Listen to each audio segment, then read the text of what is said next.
今天咱们聊个圣经里特别烧脑的故事。想象一下，80岁的摩西刚刚在何烈山接下上帝的重任，要带着在埃及受苦受难的以色列人走出奴役，这可是个惊天动地的大事啊！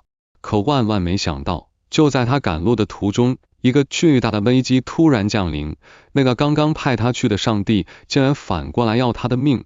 这事儿听着匪夷所思，前一秒他还是神的克士，下一秒就成了被追杀的目标，连摩西自己恐怕都一头雾水。为啥呢？这既不是敌人的暗算，也不是什么意外事故。上经出埃及记第4章，白纸黑字写的明明白白，就是耶和华，他亲自要取摩西的性命。这到底是怎么一回事？更离奇的是，最后救下摩西的不是天使也不是什么神令，而是他的妻子希波拉。他做了一个非常古老甚至有点血腥的仪式，上帝的怒火就这么奇迹般的平息了。这短短3节经文藏着太多让人想不明白的谜团。上帝真要杀摩西吗？如果是，原因何在？如果不是，这段经文又想告诉我们什么？希波拉到底做了啥？那句你真是我的血狼了又是什么意思？要解开这些谜团，咱们得把时间线拉回到摩西当时的人生阶段。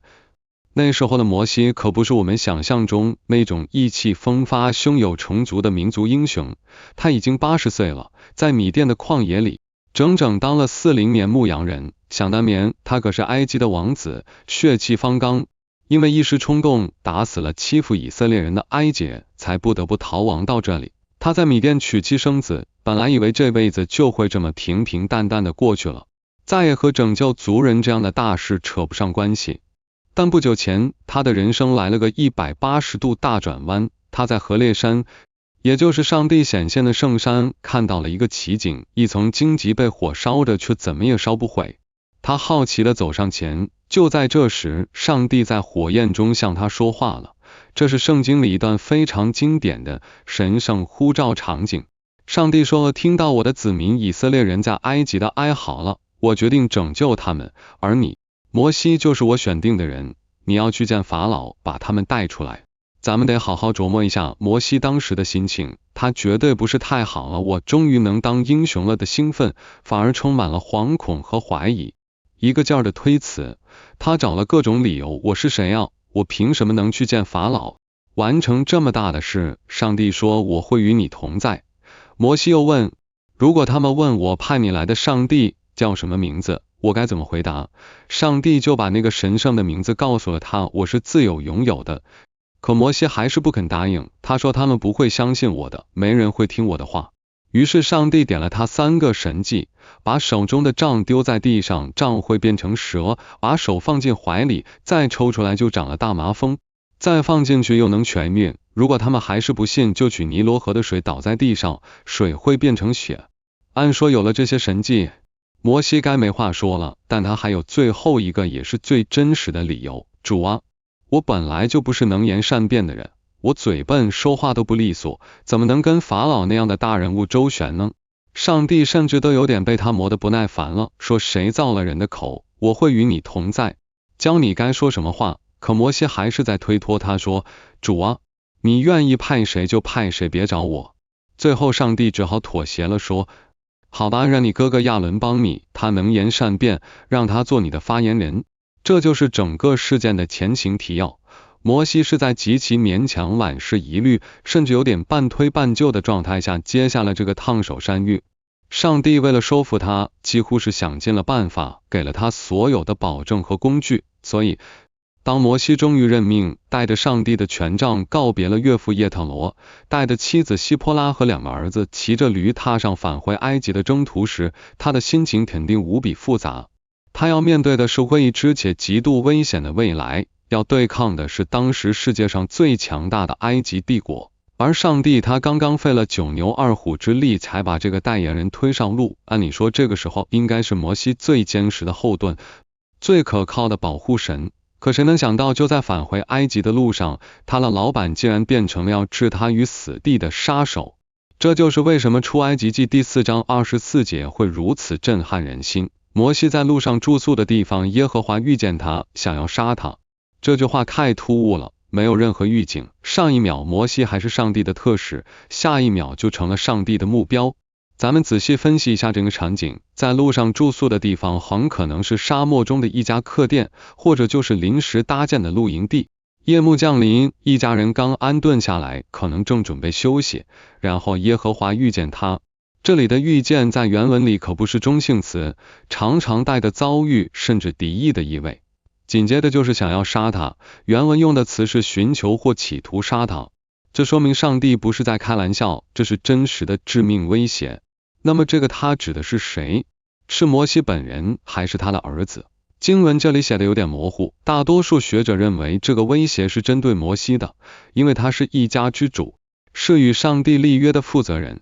也有一种可能是上帝的击打落在了他的儿子身上，比如孩子突然得了重病，濒临死亡，而摩西作为父亲要为此负责。但不管是哪种情况，这都是一场由上帝发起的迫在眉睫的生命危机。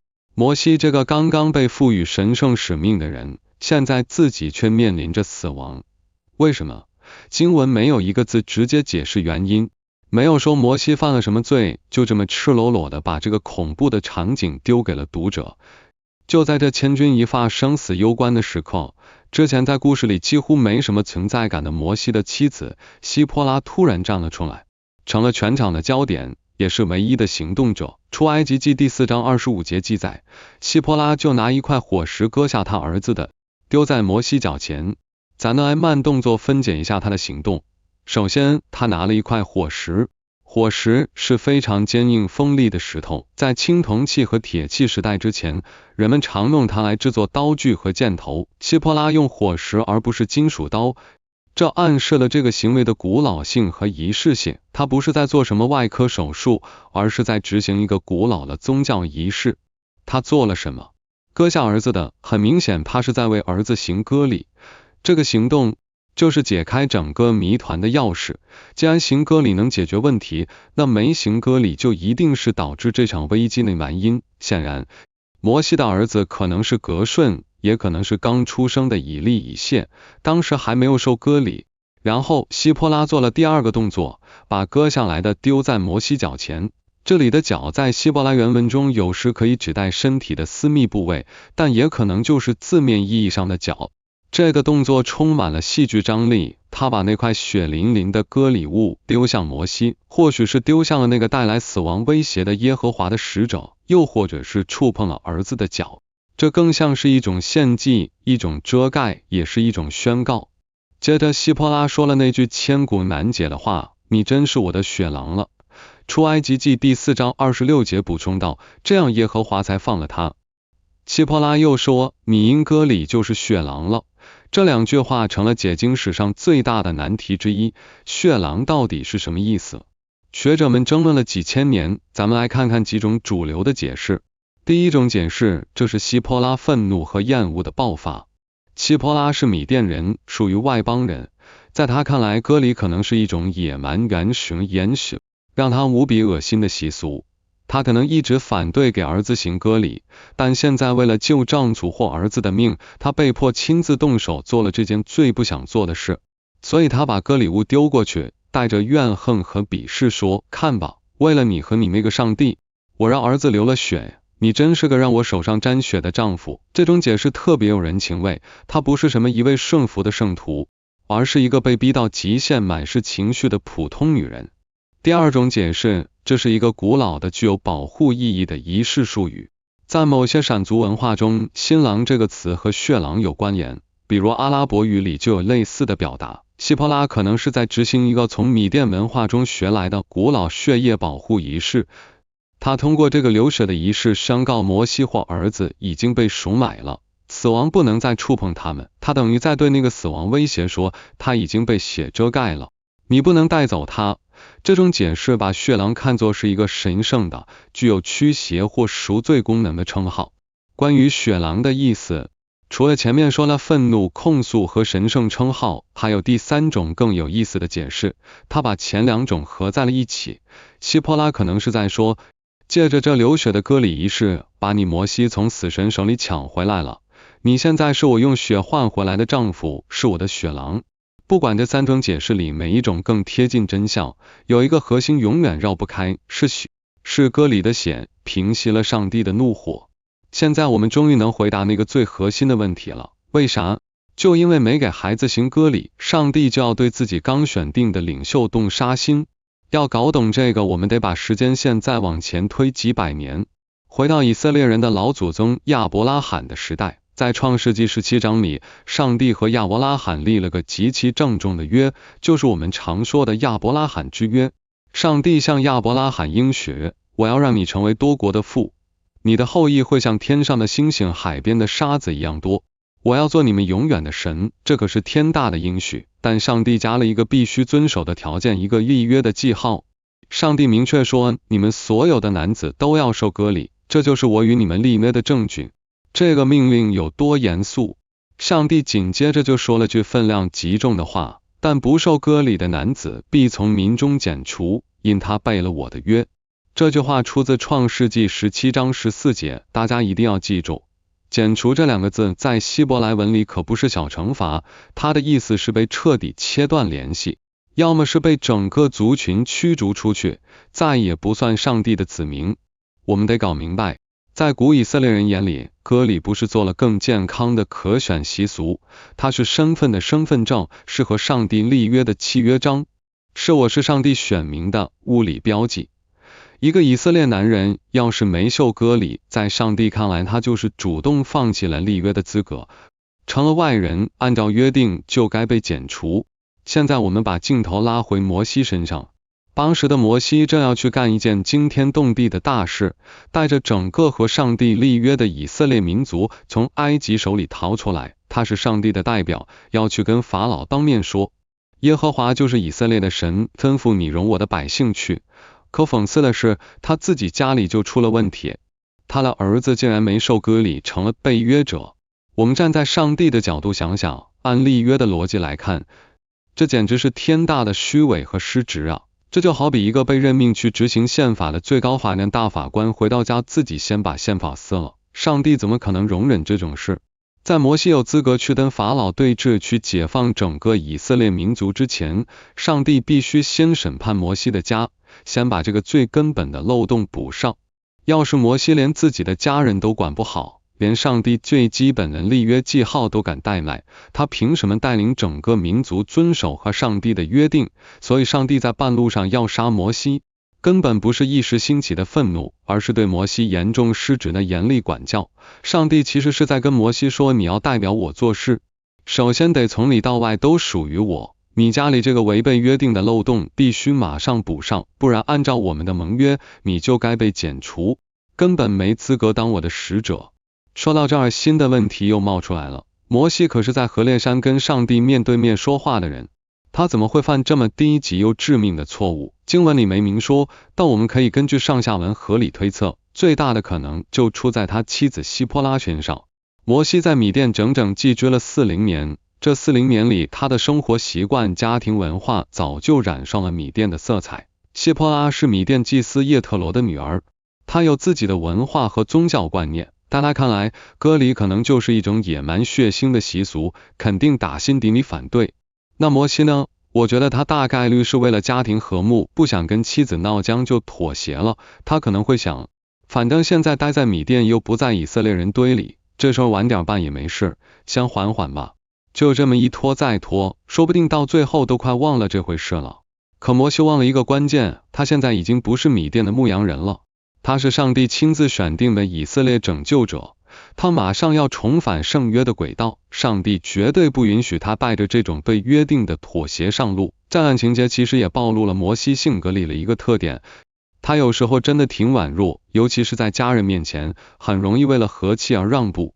反观希波拉，在出埃及记这短短3节经文里，他简直是光芒万丈。他可能之前是不守约的阻碍者，但危机一来，他却成了最清醒、最果断的人。大家有没有想过摩西当时在哪？他在干什么？经文没写，但我们可以合理猜测，摩西当时可能已经被上帝击打，突然重病缠身，奄奄一息，根本没法自救。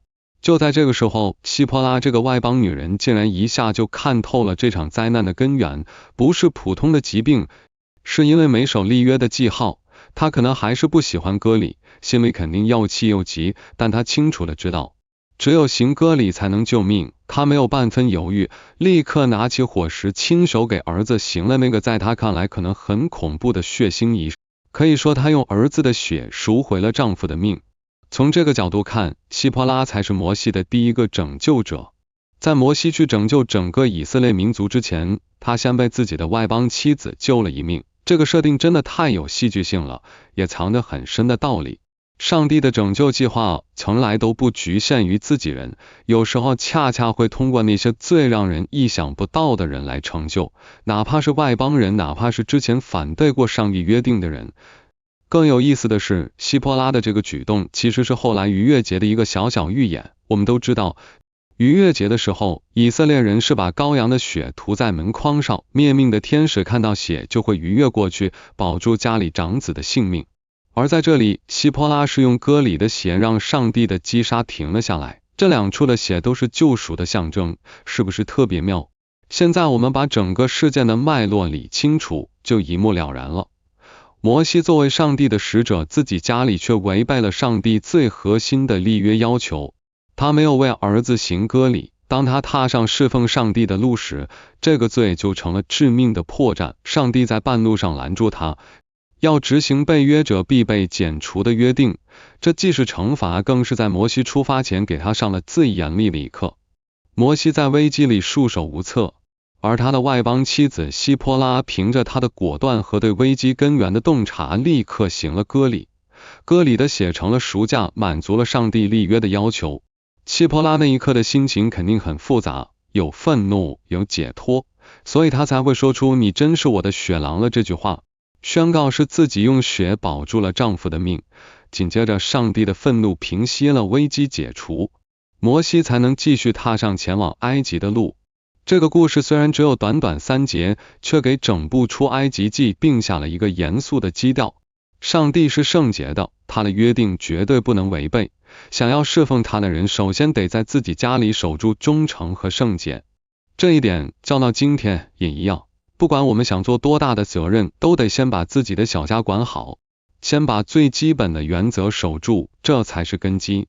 这个故事也彻底塑造了摩西。我们可以想象一下，经历过这么一场来自上帝的死亡威胁，摩西对上帝的敬畏之心肯定提到了前所未有的高度。他不再只是那个在荆棘丛前看到火焰的牧羊人，他是亲身感受过上帝威严，从死神手里逃出来的幸存者。他终于明白，自己侍奉的这位神不只有拯救的慈爱，更有审判的威严。我觉得正是这份又敬又畏，才成了摩西后来的底气。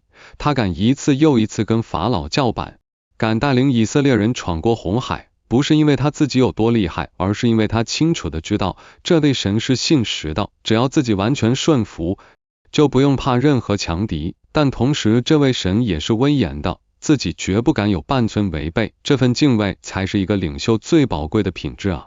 这场半途而发的生死风波，终究成为摩西使命之路上不可磨灭的印记。当他重新踏上前往埃及的路途，行囊里不仅有上帝赐下的权杖与应许，更有一份刻入骨髓的敬畏。这份敬畏源于对神公义的真切感知，也源于对自身疏忽的深刻警醒。他终于明白，侍奉神从不是肩负使命便享有豁免，恰恰相反，使命越重，对顺服的要求越高，任何对诫命的轻慢都可能成为危及使命根基的隐患。希波拉的举动超越了文化与族群的界限。作为米甸人，他本没有遵守以色列人立约仪式的天然义务，却在危机时刻以最果断的行动践行了神的诫命。他没有纠结于仪式的陌生与血腥，也没有抱怨命运的突然发难，只是精准抓住了化解灾祸的核心。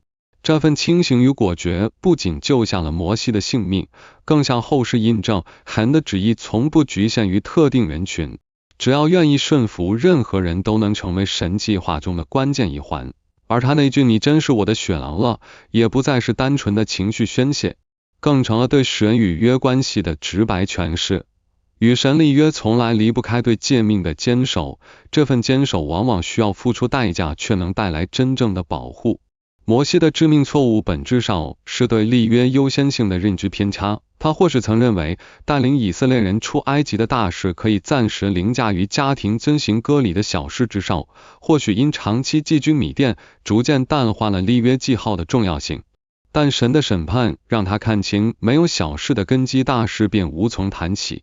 一个连自己儿子都未能按约行割礼的领袖，可以让整个在埃及为奴的民族相信他能带领他们坚守与神的约定。这场危机正是神对这种认知偏差的矫正，让他彻底摒弃先做大事再补小事的侥幸，树立起先守约再行使命的准则。此后，摩西在与法老的对峙中，在带领以色列人穿越红海的岁月里，他不再有丝毫犹豫与妥协。无论是面对法老的强硬拒绝，还是族人的反复抱怨，他都坚定地践行神的命令。这份坚定并非源于自身的勇气，而是源于那场危机带来的觉悟。神的保护从不凭空而来，顺服才是得着庇护的唯一路径。